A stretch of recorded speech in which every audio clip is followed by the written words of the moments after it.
Morning. हम लोग रुपए पैसे का जोड़ सीख लिए हैं, घटाव भी सीख लिए हैं।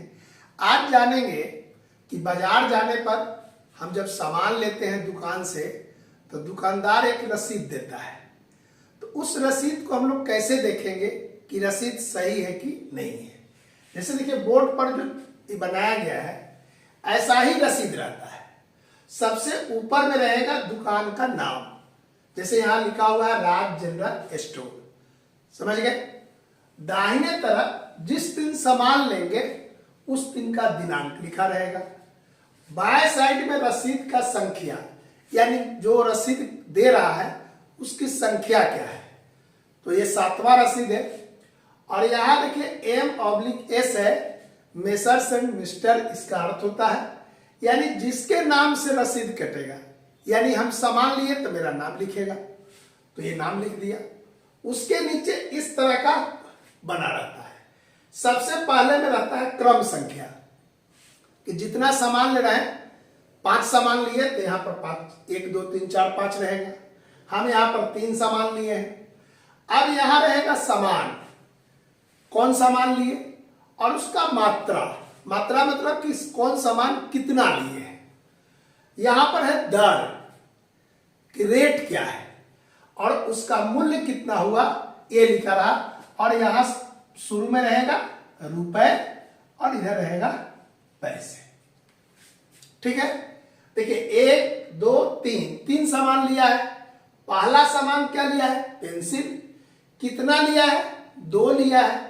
और उसका दर कितना है, तो देखिए यहां पर शुरू में लिखा हुआ है इस तरह, यानी यह रुपया का साइन है। और 2 रुपए 50 पैसे, देखिए 2 है, यहां बिंदु है और इसके आगे 50 लिखा हुआ है।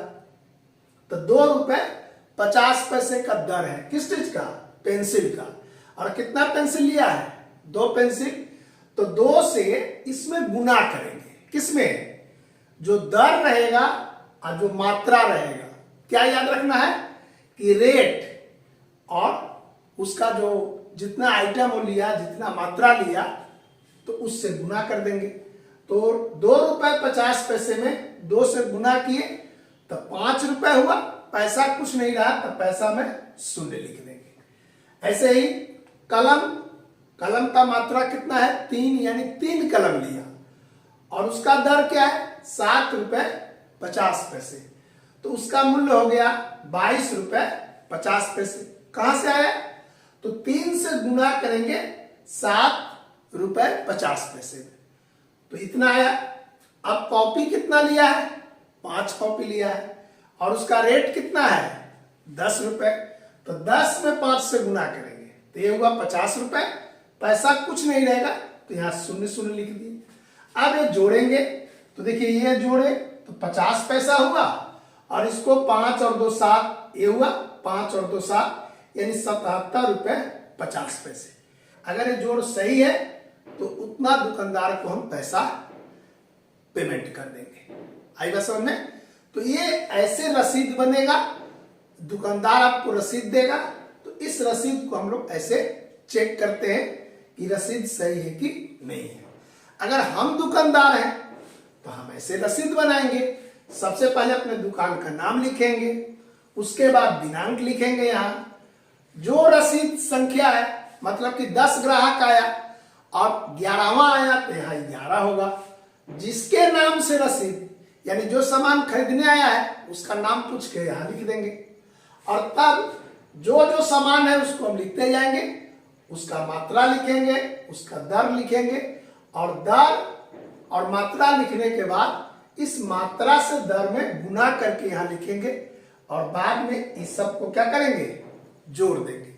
तो रसीद मेरा बन गया, या रसीद का हम लोग चेक कर सकते हैं। एक दूसरे दुकानदार का रसीद है, दुकान का नाम है A to Z kirana store. देखिए यहाँ दिनांक लिखा हुआ है 25/2/2025। यहाँ पर रसीद संख्या है 11 और स्वाति के नाम से रसीद बना है, यानी स्वाति सामान खरीदने दुकान गई है। तो क्या क्या सामान ली, तो देखिए यहाँ क्रम संख्या में 1 2 3 4, यानी 4 सामान ली है। कौन कौन सामान, तो चीनी ली है, चावल ली है, बिस्कुट ली है और आटा ली है। कितना ली है?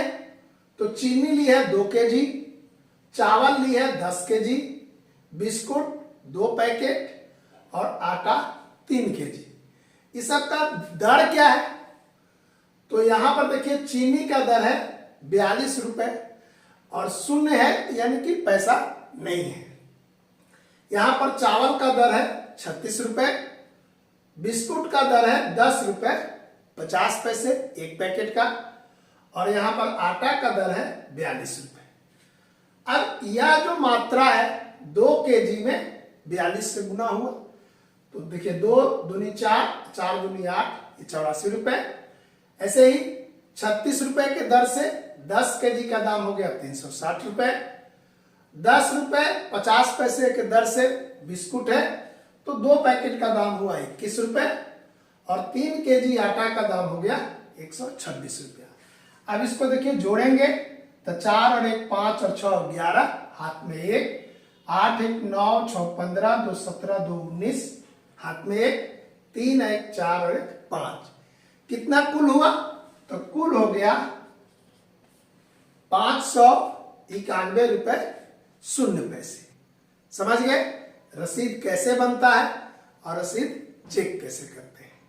ओके, अगले दिन हम लोग लंबाई कैसे मापते हैं उसके बारे में बताएंगे। आज इतना ही रखते हैं। Thank you.